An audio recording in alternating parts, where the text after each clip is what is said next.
Hi business owners, Hanif here from the Golden Nuggets podcast. If you haven't heard already, we recently launched the Podium and it was well received. So the Podium is a community where you not only learn from us but also other business owners in the community. On top of that, you get to be featured for one episode on the podcast itself, to share about your business and promote the campaign that you are running.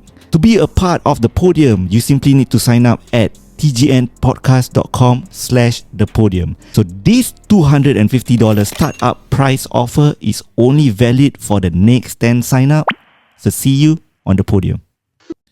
Hey guys, welcome back to the Golden Nuggets podcast. We are still with Eldred. Hi Eldred. Hey, what up people? Yeah. Okay guys, so for this part 2, first and foremost, I want to ask you Eldred. Come. Throughout your, I won't say the company that you just started because it's been only 6 months, right? But maybe from before, so you can share, up to you, what are some of the challenges that you face? Oh, challenges so many, like where we even begin, right? Both personally and professionally, right? One running joke that I have with most of the people that really know me is raising a child is a full-time role already. Yeah. Having a business is also a full-time role. Yeah. How do you even juggle both, right? Yeah. Yes, I have faced many challenges in life. One of the biggest challenges is actually when I was younger as well, because I mentioned previously as well, I come from a single parent family, right? So like wearing the hat of a papa, going out to earn money, trying to keep myself afloat, trying to actually make sure that the house is in order as well. Yeah. All these are challenges, right? But specifically, I think it'll be interesting to talk about maybe the nearest challenges, right? Which is Edenity, recent one, right? So Edenity is actually 6 months old. Okay. Like the initial thought process, right, was the biggest challenge and the biggest question that I had is, should I actually be a solopreneur? So what do I mean by solopreneur? I eat what I kill, I close what I do, then I can actually just do it myself, right? Yeah. And I actually have clients that are paying on a, let's say, retainer basis. So every month pay how much, right? But I realize everybody is an entrepreneur for a reason, right? They want to build something truly their own, right? And for me, I believe in doubling down on my strength and then getting people to cover up my weakness. So not say I'm not good at doing like PowerPoint or Excel, right? But I think the use case of that is a bit sayang if I had to do so. So one of the biggest challenges was for me to make an intentional decision to gonna hire a full team. So as we speak, I actually have 3 full-timers and 3 part-timers. Oh. And the biggest challenge I think for now that I'm having is cash flow. Okay. So what is cash flow like specifically, right? Is a problem is because most of the funds that I'm actually getting from my clients on a monthly basis are a bit stupid. I just invest straight away to my staff. So everything goes to my staff. So all my day-to-day living has a little bit of a tweak because it's just draining from my personal savings. But I have clients that let me claim on other stuff, right? Like cabs, like for example, meals with investors, etc. Okay. So I'm still like surviving, right? But the challenge of really intentionally thinking about it to be a solopreneur or whether it is to actually have a full-time staff, it's very, very unique. Yeah. Okay. Yeah. Okay, so I forgot my train of thought. Apa ini Macha? I'm ready for your question already. Right. Yeah. All right. So basically, that's a struggle that Yeah. you are balancing whether you want to do a one-man show or building a team of workers. Or like short-term or long-term or medium-term, right? How do you balance all of that? Right. So basically, how do you want? I mean, what's your long-term decision? Like, how do you want Edenity to be like in the future? Yeah. If I may ask. Maybe let's be more specific. Future as in future upper. Okay. Future Let's 1 year, let's say 2 year, about 5 year. in about 4 years, 5 years time. Yeah, a 5-year goal. What's your I 5 just did it with Imran, man. Oh my gosh. Yeah. Share with us. Yeah. So 5 years is interesting on so many levels. So basically for 5 years, right? And we were talking about it as well with Imran. Like, what's your ideal day, right? So maybe you go through an ideal day, right? 5 years, I named my company after my son. So Eden 5 years later will be primary 1, 7 years old. Okay. So primary 1, we just actually talked about it just now, right? Yeah. School full day is half a day already, right? Yeah. By 1 o'clock, 2 o'clock, I Yeah. need to go and pick him already. So realistically, I think 5 years time for Edenity will be very unique. Why? Is because I think in 5 years time, we would really be in a position whereby I have the ability to choose. And what do I mean by that? Realistically, I would kind of actually foreshadow and forecasting already, right?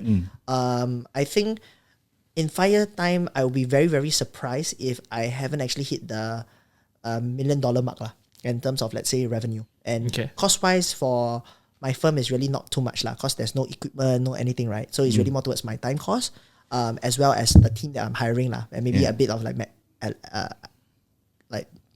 notebook, that kind of small thing right? So in 5 years time, I think with Eden going to school, I just want to have that ability to be able to send him to school, the ability to be able to fetch him if I want, and the ability to actually have like dinner time with family as well, right? So for me to actually do that, ideally, how would Edenity be ran at that point in time after 5 years?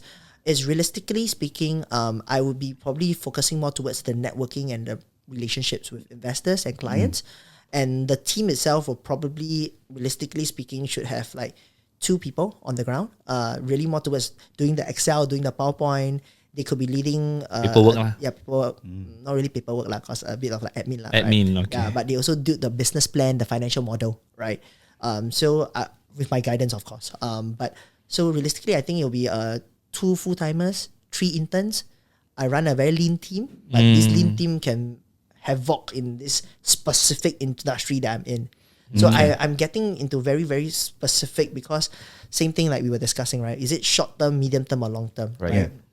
So why I'm actually very interested in like all this podcast, etc., as well, because I actually do have clients in this space that are doing through some mergers and acquisition themselves. So I actually mentioned it before already, but I'm not sure whether you guys know the company called Our Grandfather's Story. Yeah. OGS. Yeah, I've heard before. Yeah. I think you shared with this with me personally. Yeah, correct. Yeah. So I'm actually their exclusive advisor, M&A advisor. So currently we are looking at it, right? So this industry is a bit unique, I would say, but this industry has a lot of spreading, right? It's like a power spreader, right? So this will probably be more towards a spreading, but my bread and butter and the industry that I live and breathe inside out is actually outsource professional services. So like your outsource accountant, outsource tax, outsource corporate secretarial, outsource HR payroll. These are the companies any size, right? I'm able to buy, sell, and merge because I'm so active. Traditional, non-traditional. Wow. So like going back to the main question in terms of 5 years, I won't be surprised whereby my name and Edenity would be so strong and big, whereby most of the things will be self-run and I get to choose my clients and choose what I want to do. Okay. Yeah. Nice. So that is where I'm trying to build towards it. And my goals are 1-3-5 1 year, 3 year, 5 year. Okay. Yeah. Okay. I remember my question already. So just now you mentioned about you have a team already and you do have clients paying you on a retainer. Correct. And usually for the first year we are looking at survivability of the company. Right, so Edenity is like trying to survive through the whole first year. So what are you doing for clients under this retainer that is helping you with this surviving of the first year? Actually, if I were to be very blunt, actually it's not even surviving. I think Edenity is evolving already It's also not even surviving. But yeah, basically what I do, it really depends on I represent the buyer or the seller. So previously we were talking about it, right? So buyer want to buy, low. Yeah. Low. Seller want to sell, High. So if I represent the buyer, so specifically buyer will have a budget right? I want to buy this company at this budget. If I want to buy this company at this budget, then I will want you to go and hunt for me some companies to buy. So this hunting is also part of the retainer. Correct. Okay. So if I represent the buyer right? Yeah. So this buyer specifically is a private buyer. So basically it's just that, I got enough money, I got a couple of bucks lying around. Bucks means million right? So I want to buy a company in the corporate services space. They're like, yeah, sure, I got a couple of them. And I say, okay, come, you specifically go and hunt for me, and then hunt ready, you help me with the liaising, negotiating, etc. This is my budget, etc. So that's on the buyer side. If I represent the seller side, right? So seller side, we have to think about the strategy. Do we do a full sale, not a full sale? What is partial? How do we do, etc. So that one we also do business plan. We do financial model. Right. So different. But bulk of the income for any merger and acquisition firm or broker/advisor, even though I don't like the word broker, separate story for another day. But it's heavily reliant on the success fee. right? Okay. So you get a percentage of the entire value that you're selling. So it's Or like buying. commission fee lah. Commission, yeah. Like something we call like it success fee lah. success. Nicer term lah. Nicer lah. Like more atas lah. Yeah. So you think about it like property agent lah, right? Yeah. Property Yeah, agent, yeah. So property agent, typically you look at it like buyer will be 1%, seller is Yes. 2%. Yeah. Correct. But because of that, a bit of a spoil market, and I'm happy to say as well, right? So you see, all this property agent or financial advisor, they are the first port of calls to all business owners. Because business owner don't anything, just ask right? Yeah. Suddenly you see this guy suddenly want to buy downsize or want to upsize or suddenly want to buy a commercial building. Why? Expanding their business Yeah. So they say, hey, you want to buy a company and sell or not? I can help you. There's a reason why That's they the want to do reason, it. correct, Yeah. right? Okay. But for me, I am very clear that I'm a different breed from them because of my past experiences. Okay. And because I have done deals at insane. I have buy companies at very low, but I also have sold company at very high. Okay. So it really depends on who I represent. Okay. So for example, right, on the buyer's perspective, right, what warrants a merger or acquisition? Why would they want to do that? No, very good question. So the fundamental of it is, if you want to grow, if you want to go fast, go alone. You want to go far, go together, right? Think about this realistically. How fast can you grow your own company if, let's say, you hit after a $1 million mark? You maybe can grow, but then maybe your growth no longer like 50%, 60%, you slow down, Can right? plateau. A plateau, right? But the thing is, why not potentially join hands with somebody similar? That's where mergers happen. Okay. But where acquisition happen is like, okay, maybe I'm 10 million revenue. Instead of thinking about it of like growing my revenue by another 1 million or 2 million, I go and buy a company that's 5 million revenue. Then I time 0.5, they 1.5 times with him. So these ideas start coming out, right? And then you think about synergies as well, right? Yeah. So it's like, oh, maybe I'm very, very good at, let's say, for example, media, right? I want to actually make sure that I set up website for a person, very good, everything is solid, right? But then, this is only one form of media, right? There is your own, right? Self-organic. There is the paid media. Yeah. But there's also the unpaid media whereby people PR lah, public relations, Yeah. and people kind of talk about your Offline, story. yeah. But why can't everything be housed at one stop shop? So these are the ideas you have to think about, and that's why M&A is interesting lah, right? How do you turn that soft partnership into a hard partnership? So that's why for me, I always believe in mergers and acquisitions is the highest form of partnerships. Okay. And partnership starts from relationships. So that's why it goes back to my motto: connecting people through valued relationships. Wow. High level stuff. High level, bro. Choice, bro. But I mean, if I were to be, like, I'm curious lah. How Yeah. active is the M&A industry? Very. As we Very active. Every day there's deals.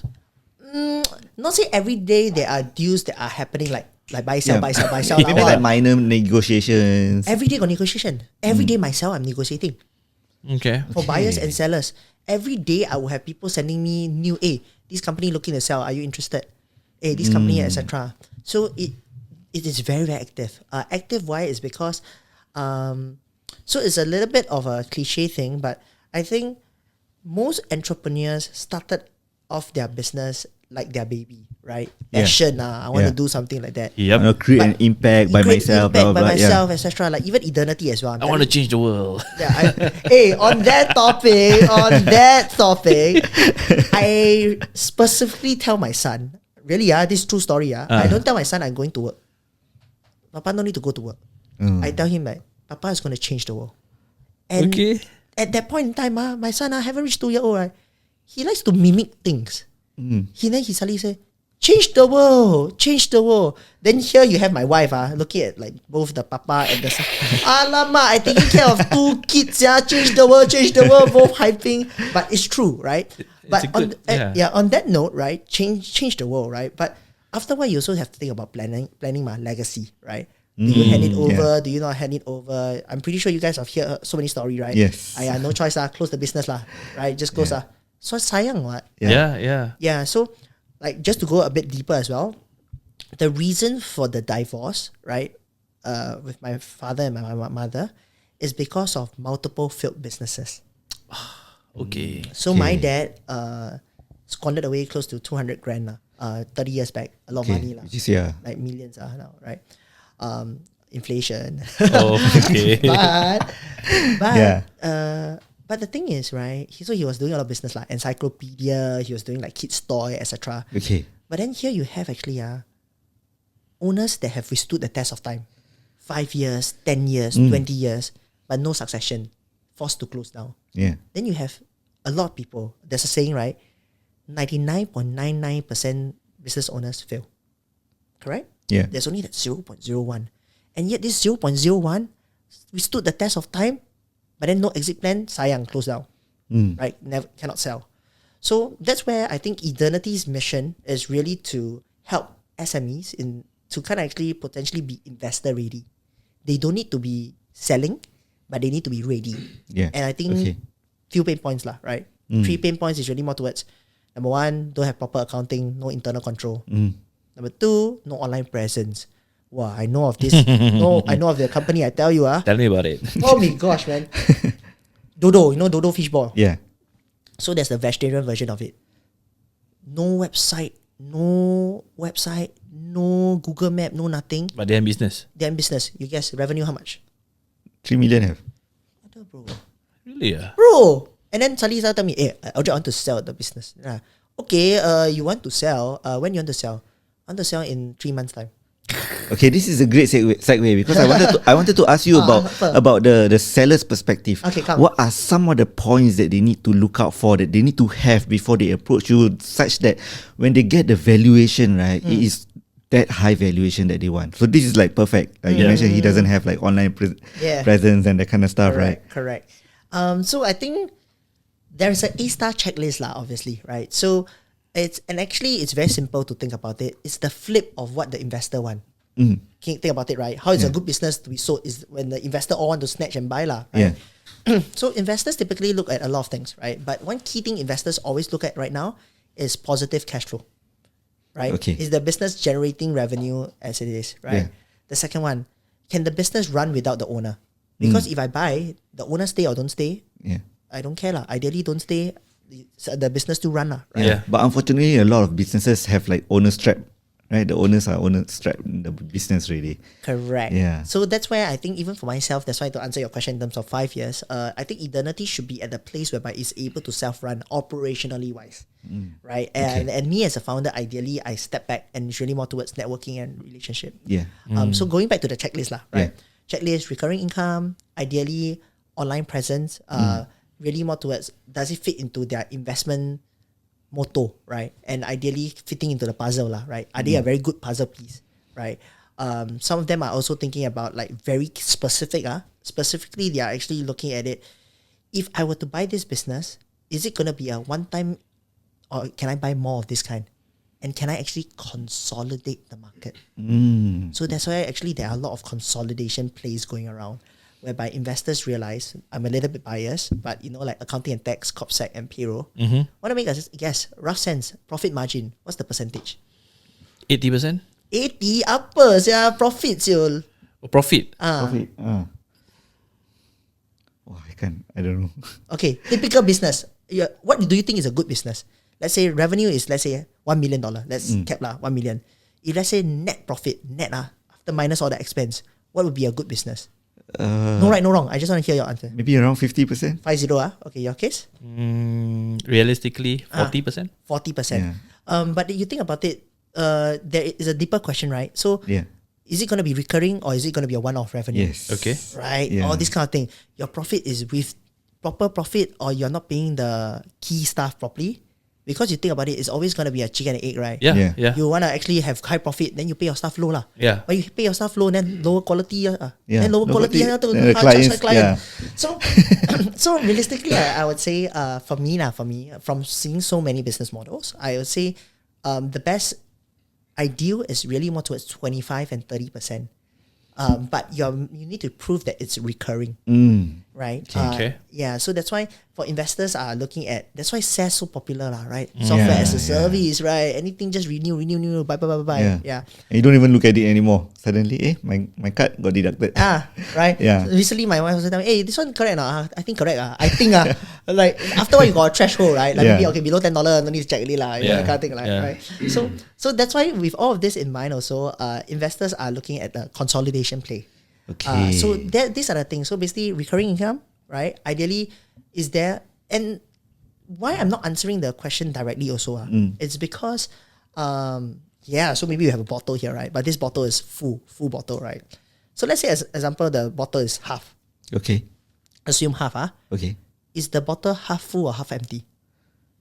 It depends on the perspective of the person, right? Correct. So I give you an example. Just now we were talking about this, like potential like dodo fishball, right? Vegetarian. Yeah. Let's say assuming that it's no online presence. Is it a good thing or bad thing? Depends on the business. Okay, so let's say for example vegetarian fishball. For that one, perhaps not so important. Not so important. Why? Yeah, because they are already in markets already. Oh, okay. So you're looking from that perspective. Yeah. Okay. So I mean, even if I were to, let's say, if I were to manage the business, I probably start building my online presence there after that. So it's not really as important. And somehow I'm a digital person, right? I do all this online stuff and so on. Yeah. Yeah. Okay. So that's the way I see it, because I know the money's coming in whether I have an online presence or not. Correct. But what if the other way you think about it is no online presence already solid, with online presence even better? Yeah. So that's where investor will say that, hey, actually, no online presence bad, but they say that so that they can reduce the valuation, right? Okay. But realistically, if I represent the seller, I would say, see, now no online presence like that. Imagine online presence, easily my revenue go up by 30%. Okay. So that's why it's very dangerous. It's who I represent. I represent seller or buyer. Yeah. I always believe that the glass is always half full or half empty. It depends on how you look at it. Yeah. Right. And then you have to have a very defensible mechanism towards it. Yeah, because there's so many cunning investors. So many They're trying to lowball. Yeah. You look at it realistically, right? Investors are very seasoned. They keep buy. They know. So they know. Seller, how many times you sell business? Like once in your life or twice. Lucky twice, right? Yeah. So every time kana kotor lah. So that's why you need an advisor to really stand on your side to kind of actually defend. Yeah. So that's where I know both sides, right? So to answer your question, right, directly is what is the ideal checklist for a seller? It's actually a flip side of a buyer. So you need to look at both sides. That's why when I plan out my career as well, right, I wanted to have the full suite. I wanted to have financial knowledge with PwC. I wanted to have buyer's knowledge. And then I wanted to have seller knowledge as well. So that I can see it from both sides. Yeah. Right. Do you kind of like draw a pipeline if, let's say, a business want to exit in about 5 more years? Like, what should they do? And then, like, what to look up for? Because I have experience working with a startup, not my startup, but we are in the same... Disclaimers, not your startup. not my startup, but this particular startup create some sort of like a SaaS, but it's not really a SaaS. It's like something like close to Carousel, but in the end, one of the big real estate agencies bought over. So I was wondering what makes them attractive, and what kind of, like, how do we probably get there and get bought over by a really big company? Like, for example, Google see my agency and suddenly pay me 2-3 millions just to buy my company shares over. Like, is there like a pipeline or like a strategic way to reach a certain, I don't know, merger or acquisition? Yeah. Do you have some sort of consultation or strategic way to get businesses? So that one falls a little bit more towards management consulting, right? Okay. So basically, really more towards like strategize what's the best way. Because realistically, if you build a good business, it will either be a very good cash flow cow or investors will be interested. It's always the same way, right? Either this one, okay. Same direction that we're going. So I do for certain industries that I'm very, very familiar with. Okay. I satu orang like I cannot like diverse everything. Yeah. So for me, another thing is like, even though later I'm gonna head over to the Singapore FinTech Festival, right? But I don't like technology. I don't like technology companies because their valuation is insane. Yeah, a lot of X, right? A lot of X, never Multiple. mind. Burn money one. Yeah. Look at Grab, right? Bro, raise money, burn money, raise money, burn money, raise money, burn money. Good business model. Right, investor. Okay, since we are in the Grab, what's your perspective? Oh, in Grab, I have many friends in Grab. I think my perspective is, they are going through a different exercise whereby, realistically speaking, their game plan is to conquer the market. Conquer the market. Yeah, right. So you see that time got the Uber and Grab. They keep voucher. In the end, Uber also. Hey, sorry, Singapore I cannot. Asia I give you lah. I stay in the States lah, right? So their model is a bit different, right? And there's no right, no wrong. Just that I don't like it. I don't like things that don't make sense to me. Because of bleeding? Bleeding. Because like, why business? Why do you make business? You make business, number one, to make impact, but also profit, right? Yeah. So if you tell me, have they make an impact? Yes, for sure. right? Now when we book, ideally we don't every time flag taxi only, right? We are able to book through an app. Yeah. But the thing is, their app evolved so much that they are not only doing taxi, they are also doing food delivery, they're doing finance, they're doing so many things, right? Yeah, it's become a super app. Super app, right? Yeah. But the thing is, with this super app and supervision, you definitely will need a lot of money to ideally execute that dream, right? Yeah. So, like, just to be transparent, like, even for Edenity, right, I can sell the dream to you, bro. Like, I can say that I want to be the pillar of Singapore SME. Realistically, I want to get all my SMEs to be investor ready and really grow together. I want Singapore to be a financial hub, etc. Yeah, by the way, give me money so that I can actually execute. Can I execute faster? The answer is yes. But the thing is, key thing, I'm shooting myself in the foot, right? And I'll say it to the camera as well, right? The key thing you have to think about it, the moment you take any form of money, right? Whether is it a minority or a majority from an equity investor, is no longer your business. You have to report back upwards. Yeah. Which I really don't understand and don't agree for technology firms, because they are selling the pipe dream of like scalability, I can conquer the market, but profit double, right? And one biggest topic now is when I speak to VC, so venture capitalists, right? So there's two camps lah, for those that don't know, private equity and VC, right? Yeah. Private equity is more towards steady cash flow. Ideally, I want to grow, Okay. right? Flip up after 3 to 5 years, ideally. VC is really more towards, I'm in it for the long game. I want to see that scalability, and hopefully one out of many becomes that unicorn, right? More high risk, eh? More high risk, right? Yeah. But haram lah, a bit like gamble like that, right? It's literally like, okay lah, I put in, see what works lah, right? Yeah. But the thing is, right, now when I speak to VCs are telling me, oh, Eldred, by the way, how's the cash flow of the company looking at? How's the profitability? Even they are looking for all this. Then like, bro, you VC or PE, like last time before COVID, don't even do all this one. Now suddenly you look at it, right? Yeah. So there is really a significant change and shift after COVID. COVID affected everybody lah, for sure, right? But the main thing to really think about, right, is what's the fundamental of business. In my personal opinion, is profitable, cash flow generating, and able to hit that impact. So that's why I don't like tech lah.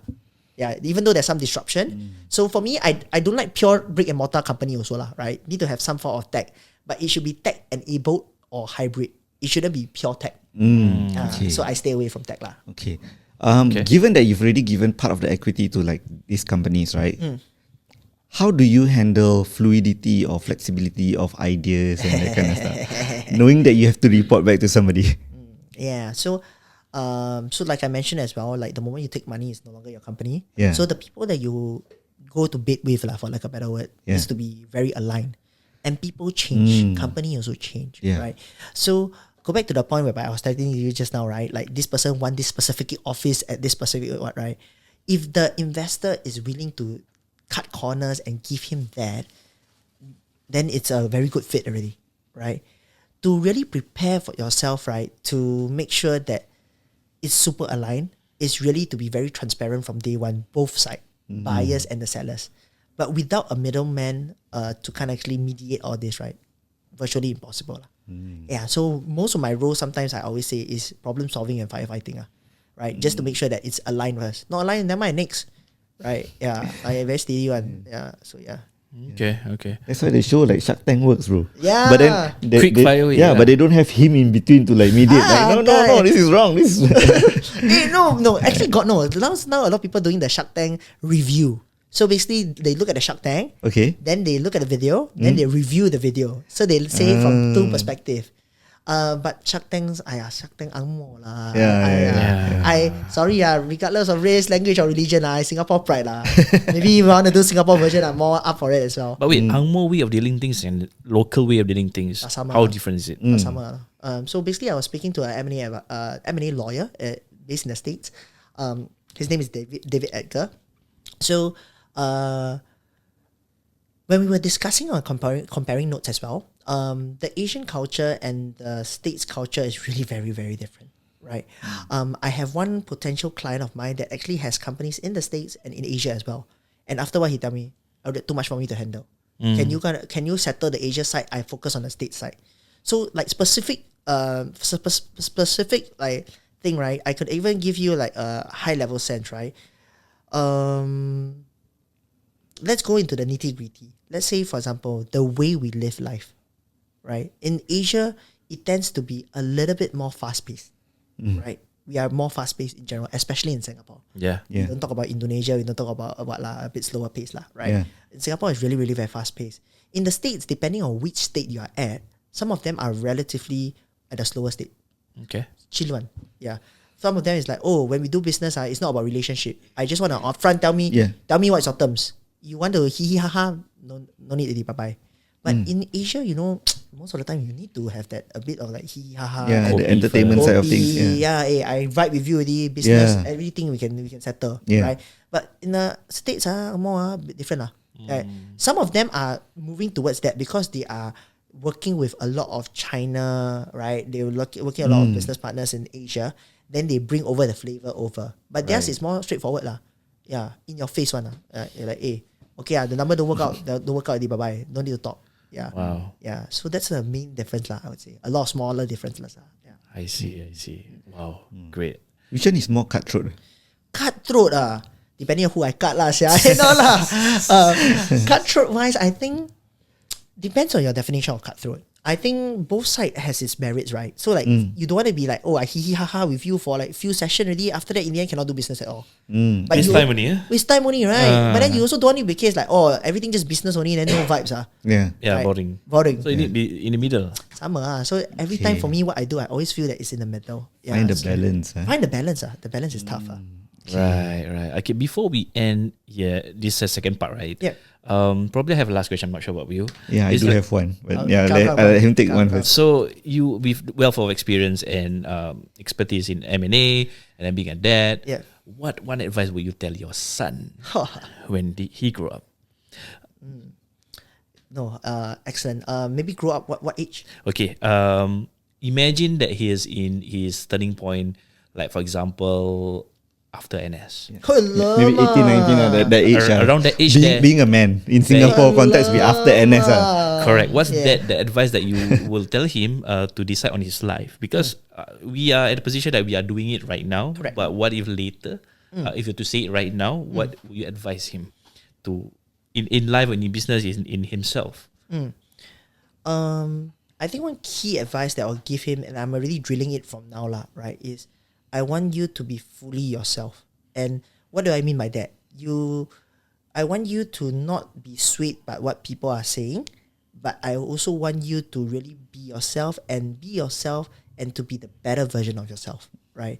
And what does that mean is really more towards getting feedback from people and then choosing to upgrade yourself, right? A lot of times we are forced, right, to kind of actually wear different hats, different masks. Yeah. I don't like that.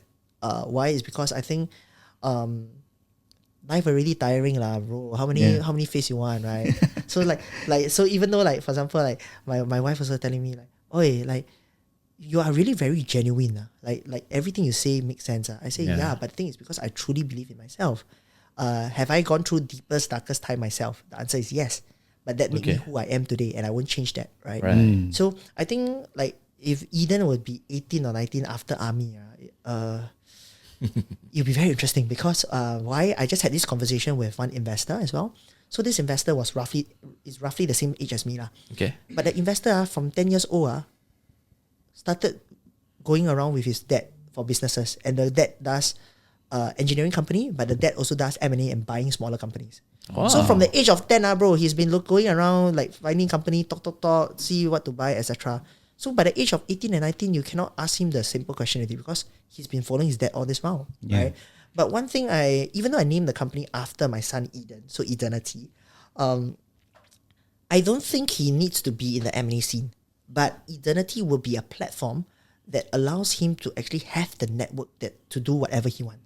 If you want to be a music producer, Edenity will have the network, both in terms of investors and people in that space, right? If you want to be a painter, also can. If you want to be a physiotherapist, also can, right? But I want Edenity to be a platform to be enabling him. Leverage. Average. So in terms of 18, 19, it'll be very interesting because I think he would have already a very good sense of what he wants because he will be in the privileged position to be able to choose even from the young age of like 3, 4, 5, and it goes to a deeper topic lah. So now I'm also thinking about like what school would make sense for him, right? And then potentially what school and what network could he be in, because you're always the average of the 5 people you are with, lah, right? So yeah, so one more advice maybe is like, hey, you're the average of the 5 people you're with, man. Make sure you mix with the right people, you know? Yeah. So yeah. So awesome. Okay, last Rafi? question for the podcast. Come. If you don't have anything, right? And you have $88. Oh, I love the number 88, man. Chinese, bro. 88. Okay. Yeah. How do you grow this number? What would you do? I think I was in that position when the divorce happened, lah, right? So I took it the point, like, I don't take money from my mom anymore, right? Back then, I don't even have $88, bro. I think $20 only, I think. Inflation now. Inflation, inflation maybe 88 lah, yeah. But I think it's really more towards investing in yourself. And what do I mean by that, right? It's really, I would say sales is the way to go. Any form of business you are in, any form, communication is key.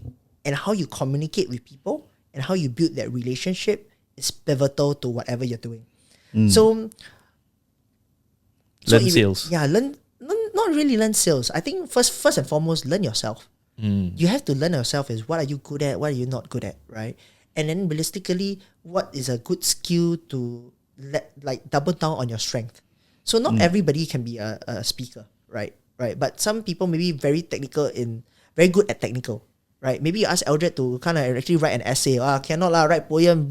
Violets are red, roses are blue. I don't know lah, that kind, right? But some people could be very good, right? Yeah. So maybe double down on your skill, and ideally that skill should be able to get you that income. But how do you even get the income? You still have to sell yourself. Yeah. You still have to sell your product. You still have to sell your service, right? Yeah. So I think inevitably, one key thing, if let's say I have, like back then when I had so little money, right? It's really more towards how do I sell myself? How do I get myself a job? How do I ideally align people interests, right? And the best thing about service, like especially like selling a service or selling, right, is only free ma. Yeah. No need to borrow money, go and buy things, no need to do, etc. And the biggest thing is really more towards leveraging on people that buys into your story and ideally help you. So those can be center of influencers, those people who are well connected, ideally people who actually can lend you something bigger and better as well, and love that drive and passion. Because when you are left with $88, don't tell me you got ego, you got anything, bro. Anything you also take only, right? Yeah. So like I think one biggest point, like if let's say now Eldred, nothing, $88. Actually, what this exercise would be very helpful for everybody. Think about it. In your whole network of your whole phone, right? Your whole, let's say, contact list. Who are the 10 people that you know would be able to do business with you if you are nothing, if you are nobody today? So you will probably start off with, could it be family? Could it be close friends? Could it be what? But you will be very surprised that out of the 10, there will be one guy you never thought existed. But that can never happen if you don't start reaching out to them. So one advice, that straight away, if I only got $88, my whole contact list, reach out. Okay, now got ChatGPT lah. So now ChatGPT, hey, I left with $88. I want to create a speech. Please ask me specific questions so that I can draft a proper WhatsApp message to ensure that I'm able to increase my bank balance and land myself a speaking gig, because I think I can speak lah, right? So that's why I say speaking gig, or can I actually land myself in a sales job that will ideal for me? That send out all. Bro, Plus. $88, no more face already, bro. Just whack only. Yalah. Whack only and see what you get. Beggars cannot be choosers. Beggars cannot be choosers. But, so one thing also, key thing, personal branding. I think personal branding, it's awesome. Cannot be taken away from you. It's the best thing ever, and you will never be in a position of $88 because if you have a personal brand so strong, naturally people will support you and support you in different shape and form. So yeah, awesome. That's true. Been there, done that. So that's your USP. Personal branding. Nobody can take away from you. People can take away money from you. People can take away anything from you, but your personal branding stays the same. Yeah, and that's why start that personal branding and like. No advertisement or anything, but I think where it should be is not on any platform, not Facebook, not TikTok, not Instagram, but LinkedIn. Why LinkedIn is because I think there's a lot of B2B and there's some professionalism involved, but it's also B2B to C. Not C as in consumer, but C in terms of C-suites. So that's the most juicy part that you should double down, triple down, and that's what I'm doing right now as well. Nice. Wow. Awesome Right, episode, cool. man. I mean, we get a lot. I hope you guys are paying attention to what Eldred is mentioning, especially the last two questions. And we'd like to thank you for your time. Thank you so bro. much. No, Eldred. pleasure is all mine for Because introducing me. I don't think we have an M&A consultant No, or never. before, Wait, right? you all got Chinese guy before come or not? Got, Got lah. I just not check, tak ada Chinese, Don't like that lah, bro. I thought Got, you were regardless of ada. race, language, or religion. No. Next time we get more of your friends. And more of my friends can. Oh, there is Investors. this one guy. No, initially I was asking him as well. So there's this guy. So shout out to this guy called Robin Yu. Okay. YOO. So he owns his own corporate services firm. Okay. But he has his LinkedIn personal branding. He has his LinkedIn that he always does this 1 cent nugget every day. Nice. So when I told him about you guys, like, hey, golden nugget, 1 cent nugget make the most sense, man. You should start podcasting. He's been doing videos.